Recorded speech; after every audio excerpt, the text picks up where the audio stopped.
লক্ষ্য করবেন না, আমার দিকে তাকাবেন।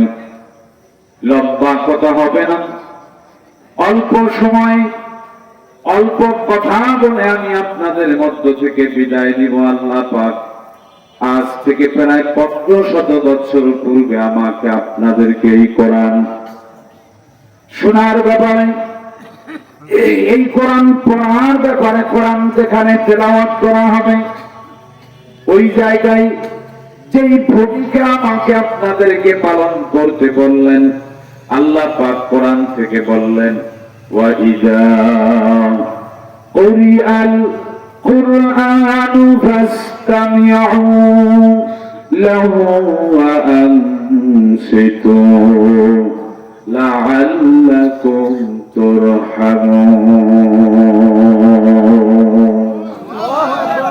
এটা আসতে বললে তো বগুড়ার মানুষ মেনে নেবে।